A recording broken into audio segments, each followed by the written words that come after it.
अस्सलामुअलैकुम फ्रेंड्स, मैं आपको वेलकम करता हूँ EDU 101 फाउंडेशन ऑफ एजुकेशन के लेक्चर नंबर 35 में।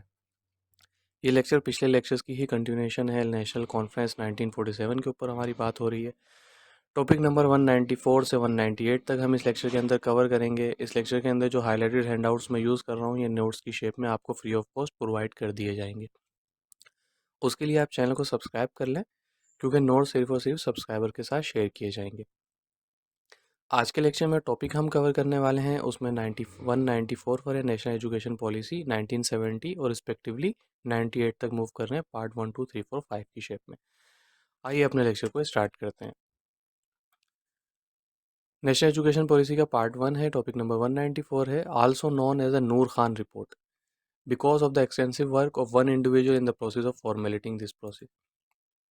ये पॉलिसी जो है, इसको नूर खान रिपोर्ट भी कहा जाता है। किस वजह से कहा जाता है कि इसमें एक्सटेंसिव वर्क किया था नूर खान ने अपनी इस रिपोर्ट को बनाने के लिए, इसलिए इस रिपोर्ट को, इस पॉलिसी को उनके नाम से उस रिपोर्ट को जाना जाता है।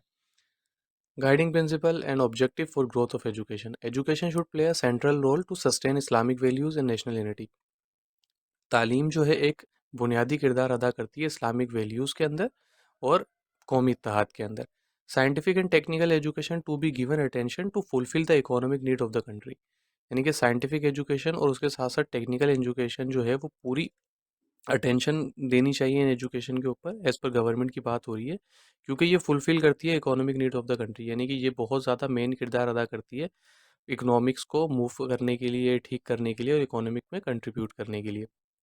The role of the teacher is decisive in improving the standard of education.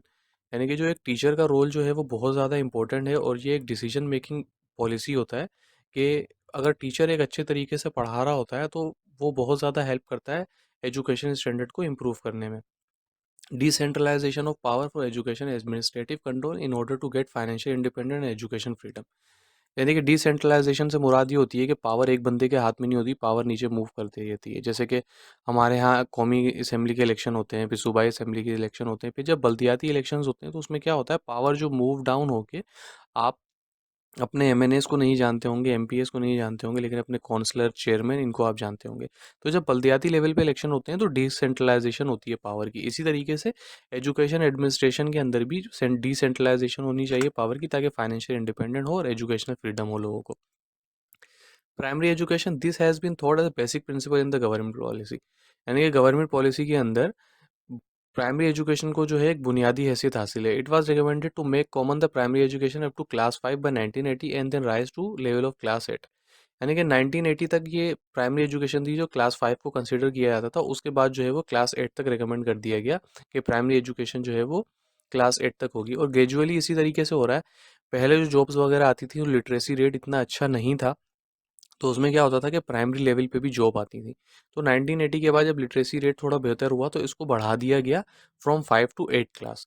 Education of girls was to encouraged. यानी कि 1980 जब पाकिस्तान बना था जब भी, और उसके बाद जो है 1980 के बाद बहुत ज़्यादा इनकरेज किया करने गया कि ख़वातीन और लड़कियां जो हैं वो भी एजुकेशन के अंदर आएँ। Secondary education, scientific, technical and professional education has been stressed. यानी कि सेकेंडरी लेवल पे अगर हम एजुकेशन को देखें, उसमें साइंटिफिक, टेक्निकल और प्रोफेशनल एजुकेशन को बहुत ज़्यादा स्ट्रेस किया गया कि साइंटिफिक एजुकेशन यानी कि साइंस के सब्जेक्ट लिखें, टेक्निकल एजुकेशन डिप्लोमास वगैरह करें, और प्रोफेशनल कोर्सेज वगैरह बहुत ज़्यादा लॉन्च किए गए जिसमें स्टूडेंट को स्ट्रेस किया गया कि वो अपीयर करें। और target of education of 430,000 student has been fix in the plan of 1970। यानी कि 1970 के अंदर एक टारगेट सेट किया गया कि 4,30,000 बच्चों को हमने सेकेंडरी एजुकेशन देनी है। Higher education, the curriculum has been stress to be organise to improve higher education. Curriculum में इस बात पे जोर दी गई कि इसको रीऑर्गेनाइज किया जाएगा कि वो हायर एजुकेशन को इम्प्रूव करे। New colleges be open for science education, science education के लिए जो है वो नए कॉलेजेस वगैरह बनाए गए। Centre for excellence be open in universities where research work done. यानी कि यूनिवर्सिटीज़ के अंदर एक सेंटर ऑफ एक्सीलेंस डिपार्टमेंट बनाया गया जहाँ पे रिसर्च वर्क किया जा सके। University grant commission to be establish to coordinate with the work and standard of the university. और इसको प्रमोट करने के लिए एक यूनिवर्सिटी ग्रांट कमीशन बनाया गया जो कोऑर्डिनेट करता था मुख्तलिफ यूनिवर्सिटीज़ के साथ और एक स्टैंडर्ड सेट करता था रिसर्च वर्क के ऊपर यूनिवर्सिटीज़ के लिए। Adult education policy of 1970, adult education has been stressed much and the setting of up an education corps has been introduced. Corps से मुराद ये है कि जो आपकी मिलिट्री वगैरह होती है, जो ऑफिसेस वगैरह पे जो हायर पोजीशन पे लोग मूव कर रहे होते हैं, उनकी एजुकेशन पे बहुत ज़्यादा स्ट्रेस दिया गया 1970 की पॉलिसी के अंदर. Reorganization of curriculum research committee center at the provincial level to be set up and scientific and technical education be included in every ages.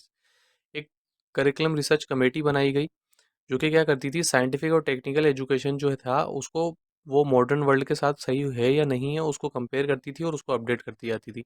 In addition to this education as a subject भी included in the curriculum as a optional subject. यानी कि जो education का subject है इसको भी curriculum में add कर दिया गया एक ऑप्शनल सब्जेक्ट के तौर पे. Examination system. The existing system of education has been thought in the report as unsatisfactory because it does not measure the ability of the student. उस टाइम पे जो एजुकेशन सिस्टम था 1970 या 80 के अंदर, उसको जो है रिपोर्ट के अंदर ये मेंशन किया गया कि ये जो है अनसेटिस्फैक्ट्री है क्योंकि ये बच्चों की एबिलिटी को जांचने के लिए सही नहीं है. It therefore need to be reform and restructure. और इस बात पे जोर दिया गया कि इसको रीस्ट्रक्चर किया जाएगा और इसमें रिफॉर्म लेकर आए जाएंगे. Training of teacher, it has been recommended in the report that 138,000 teachers has provided training and 150,000 teachers has been trained during the service. इस बात पे रिकमेंड किया गया कि टीचर जो 1,80,000 टीचर्स को जो है वो ट्रेनिंग प्रोवाइड कर दी गई है और उसके अलावा 1,50,000 जो टीचर्स हैं वो सर्विस कर रहे हैं और उनको सर्विस के दौरान ट्रेनिंग प्रोवाइड की गई है. National language as medium of instruction, it has been recommended in the report that the commission has set up to make the national language as the medium of instruction. के commission की report के अंदर ये mention किया गया कि national language को जो है वो मीडियम इंस्ट्रक्शन बनाया जाएगा और टेक्स्ट बुक जो है वो उर्दू लैंग्वेज में पब्लिश की जाएंगी. Scientific research centre to be set up in the country. Scientific research centre बनाया गया कंट्री के अंदर. ट्रेनिंग सेंटर इंडस्ट्रीज भी open for professional education. Training centre बनाया गया प्रोफेशनल एजुकेशन के लिए. नई यूनिवर्सिटीज़ वगैरह बनाई गई. And find difficulty in getting admission in present university. It has been recommended in the report that the number of students secondary school has increased to the level that students find difficulty in getting admission in the present universities. यानी कि नई universities बनाई जाएंगी क्योंकि जो बच्चे secondary school से पास होकर निकल रहे थे उनको एडमिशन लेने में यूनिवर्सिटी में बहुत ज़्यादा मुश्किल पेश आ रही थी. Therefore according to the phase programme new university establish, कि नई यूनिवर्सिटियाँ जो हैं उनको बनाने के लिए जो है एक फेज़ शुरू किया गया, एक प्रोग्राम शुरू किया जिसके तहत नई यूनिवर्सिटियां बनाई जाएंगी. यूनिवर्सिटी ग्रांट कमीशन बनाया गया टू होल्ड कम्युनिकेशन विद आज यूनिवर्सिटी, तो कि तमाम यूनिवर्सिटी से कम्युनिकेशन करता था to determine the financial needs of the university and to distribute the amount of grant. To review the development plan of the university, university के development plan को review करता था और प्रमोट करता था यूनिवर्सिटी एजुकेशन को. तो गाइज ये था आज का लेक्चर.